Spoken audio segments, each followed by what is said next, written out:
Dianggap parasit keluarga. Bab 78. Itu kemarin kasus yang menantu dan mertua selingkuh saja bisa bikin netizen mau boikot Indomart hanya karena di menantu kerja di sana, loh, Pak. Jangan sampai karena ketidaktegasan Bapak, nasib bank ini juga mengalami hal serupa. Pak Mukmin ketar-ketir. Ia menghela napas pelan sekaligus dalam. Sebab ia sadar, berurusan dengan orang seperti Sofia bisa membuatnya babak belur. Ditambah lagi, kini Sofia membawa Pak DPR yang tentu saja membuatnya sungkan jika tidak langsung dikerjakan. Kalau begitu, nanti saya akan menegur Fajar agar dia menyudahi ulahnya, Mbak Sofia. Itulah janji yang Pak Mukmin berikan kepada Sofia, tapi Sofia langsung menolak. Tanda pengenal jabatannya yang terbuat dari marmer, kembali Sofia hantamkan ke meja. Saya mau sekarang, Pak. Sekarang juga Pak Mukmin panggil dia, kita sidang sama-sama apalagi saya sudah pengin geplok tuh kepalanya pakai papan ini. Ini batu apa marmer? Lumayan buat terapi kepalanya biar waras. Lanjut Sofia. Kalau ada bahan besi sekalian. Besi tua, biar marem. Biar manusia tuman kayak dia jera. Mendengar itu, Pak Mukmin refleks garuk-garuk kepalanya yang sudah dipenuhi uban. Sebab ucapan Sofia barusan tak ubahnya mantra yang langsung membuat kepalanya mendadak gatal. Di kepalanya seolah ada pasukan ketombe maupun kutu yang akhirnya bangkit dari pori-pori. Ya sudah Pak Mukmin, sekalian diurus uang adiknya anak saya. Kalaupun enggak bisa langsung lunas, kami mau-mau saja kasih waktu, tapi jangan lama-lama. Pak Sana angkat bicara. Pak Mukmin merasa sangat berat, tak bisa berkata-kata di setiap pria di hadapannya bersuara apalagi memberinya tuntutan. Pak Mukmin langsung meraih gagang telepon di sebelahnya, memencet nomor dan tak butuh waktu lama, ia sudah terhubung dengan Fajar. Pak Fajar. Ucap Pak Mukmin. Iya, Pak. Saya sendiri. Ada apa? Ya. Balas Fajar terdengar menerka-nerka. Seolah pria itu sudah tahu memang ada yang tidak beres. Ke sini sebentar. Ini ada berkas yang tidak begitu saya pahami. Saya ingin Pak Fajar menjelaskannya, balas Pak Mukmin. Dari seberang, Fajar tak langsung menjawab, membuat Pak Mukmin yang sudah sampai menunggu lama, sengaja menegur, mengingatkan agar Fajar segera ke ruangannya.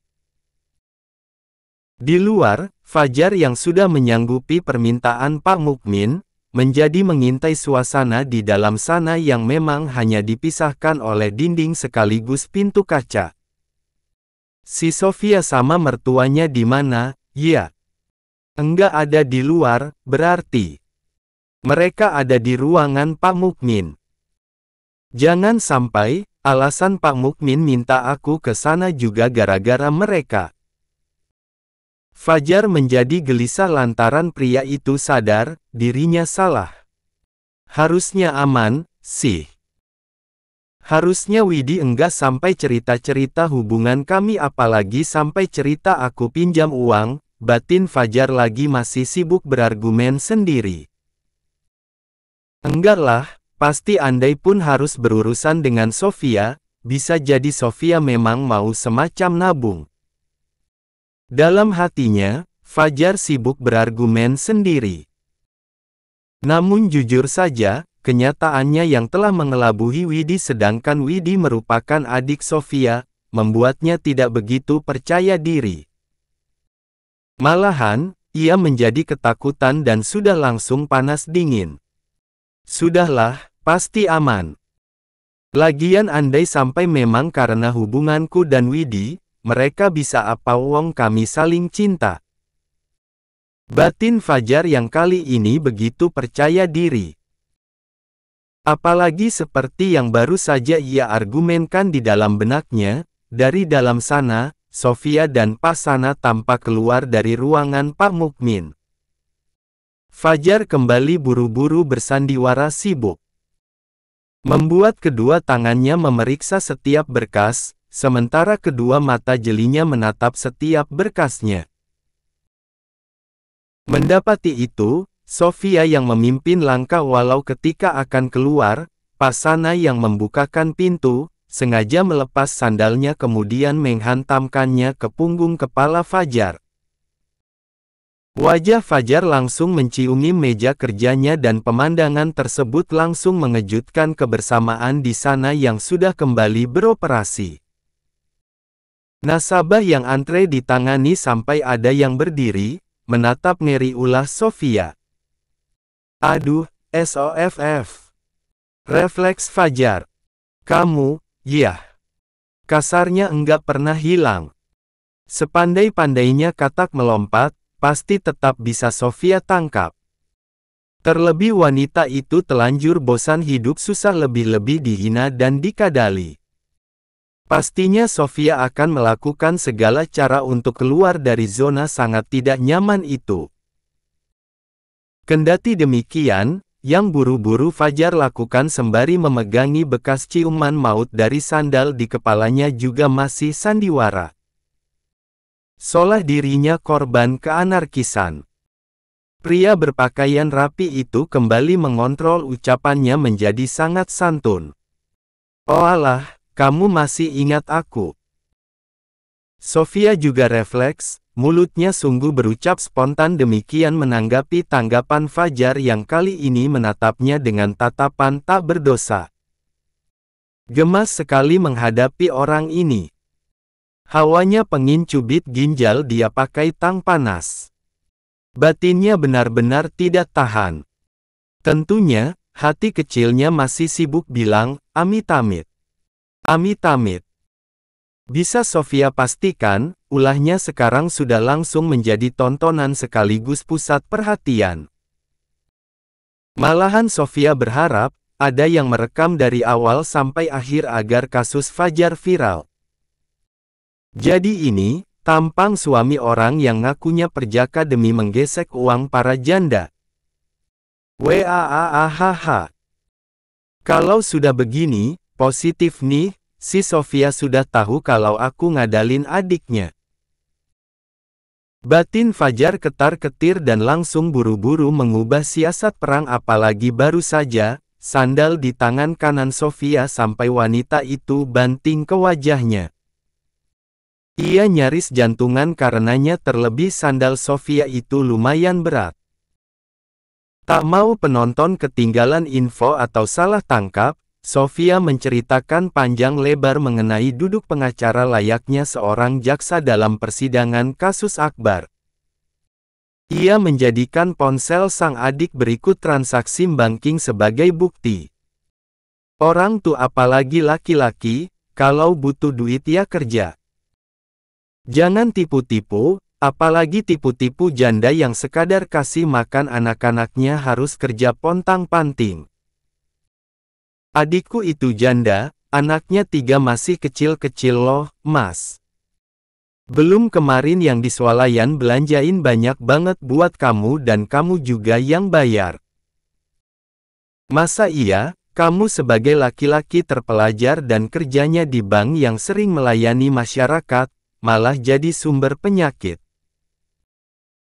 Mbak Sofia, kalau cara kamu begini, bahkan meski suamimu pengacara dan bapak mertuamu DPR, saya tidak takut karena tindakan Mbak sudah masuk kriminal. Tegas Fajar. Meradang, itulah yang langsung Sofia rasakan. Kriminal gundulmu. Dikiranya aku takut sama kamu. Mau suamiku pengacara atau malah anak presiden sekalipun, kalau kamu memang salah, pasti bakalan aku kejar. Alasanku bawa bapak mertuaku karena aku tahu, hanya dengan cara meminta bantuannya, kasusku bakalan jauh lebih diurus. Semprotnya yang kemudian berkata sambil menyodorkan tangan kanannya, balikin duit adikku. Mau coba-coba kok jadi GIGELO bahkan jadiin adikku korban. Salah alamat kamu. PENGIN nginep ke Hotel Prodeo. Nah kan, makin enggak jelas. Jangan-jangan benar lagi kata tetanggamu kalau kamu memang ada depresi bahkan gangguan jiwa. Balas Fajar yang tanpa disadari mulai mengeluarkan taringnya. Karena berbicara saja, ia tak lagi sopan bin santun layaknya sebelumnya setelah Sofia telanjur mengulitinya. "Mbak Sofia, ini," ucap sang sopir yang mendatangi Sofia sambil memberikan taflonnya. Tak hanya Fajar yang langsung panik. Karena Pak Mukmin dan juga karyawan di sana yang masih ingat tragedi David, juga langsung bergidik.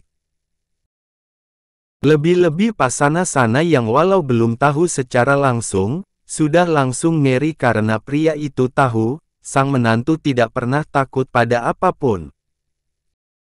Makin geram sekaligus bersemangat, Sofia langsung menerima taflonnya dan tak lupa mengucapkan terima kasih. Sof, stop, aku laporin kamu ke polisi kalau kamu nekat pukul aku pakai taflon itu. Fajar lari. Enggak sepantasnya kamu main hakim begini, Sof. Balikin duit adikku, minta maaf. Balas Sofia. Balikin buat apa? Di situ kan konteksnya jelas, aku pinjam, dan... Sof.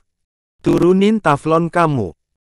Pak Sana sangat panik karena takut Sofia yang terus mengejar Fajar malah kenapa-napa. Sofia sama sekali tidak mau melepaskan Fajar. Terus keliling menyusul. Fajar kemana, pasti diikuti. Termasuk lompat atau naik meja, juga masih ikut-ikutan. Membuat suasana di sana langsung heboh. Apalagi baru saja, sandal Sofia yang masih sisa satu di kaki, wanita itu lempar mengenai kepala Fajar. Mas Fajar, kamu berhenti kenapa? Kamu itu salah. Pak Sana juga tak kalah geram apalagi Fajar sama sekali tidak menunjukkan sedikit pun penyesalan. Pria itu seolah tidak akan pernah mengakui perbuatannya. Jadi jangan salahkan Sofia yang anti penindasan jika sampai ada adegan taflon terbang. Fajar memang sudah sempat kembali menghindar, tapi ketika ia akan lari, di depannya malah ada Widi yang masih memakai seragam mengajar sebagai guru. Tak tanggung-tanggung, wanita itu membawa palu yang tampak masih baru. Namun ketika ia refleks menoleh ke belakang, taflon Sofia masih terbang dan malah memberi wajahnya ciuman maut. Dua gigi atasnya sampai terlempar karenanya. Dan kenyataan itu juga yang membuat Fajar sedih luar biasa, selain rasa sakit akibat ciuman maut itu yang sangat menyakitkan. Tentunya, rasa malu menahan efek penghakiman di sana juga berkali lipat lebih menyakitkan dari luka-lukanya. Namun ada yang tidak beres. Karena kini, Fajar dalam keadaan tengkurap setelah sebelumnya tersungkur. Ternyata alasan Fajar kehilangan kedua gigi bagian depan atasnya bukan karena agenda taflon terbang yang sangat pria itu takutkan setelah Pak Sana sampai berteriak. Melainkan karena Fajar terpeleset saat berusaha lari karena kakinya menyandung kaki seorang nasabah yang antre di area tempat tunggu. Saking takutnya jika Sofia sudah memegang taflon, Fajar sampai berhalusinasi. Karena adegan David yang diamuk menggunakan taflon itu oleh Sofia dan benar-benar mengerikan, masih sangat Fajar hafal. Saking mengerikannya, baru lihat taflon saja walau bukan taflon Sofia, Fajar seolah memiliki fobia tersendiri kepada alat masak itu. Nah, kan.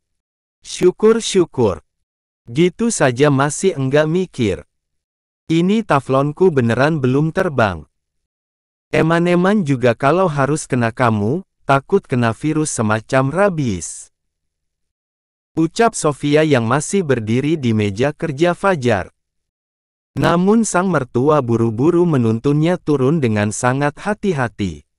Balikin duit aku. Dasar wong lanang pekok, enggak punya harga diri. Kesal Widi yang memang sampai membawa palu.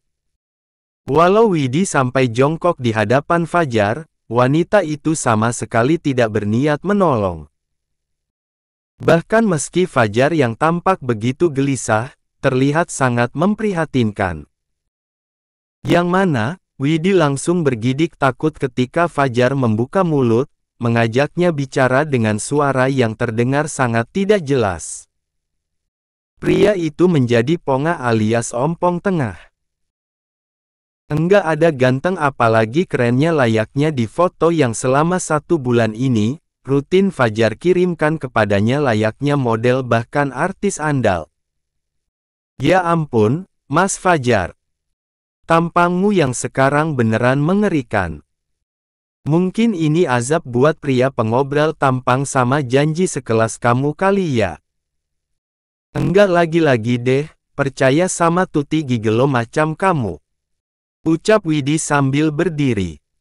Tetap ya, kamu wajib balikin uang aku dalam waktu dekat.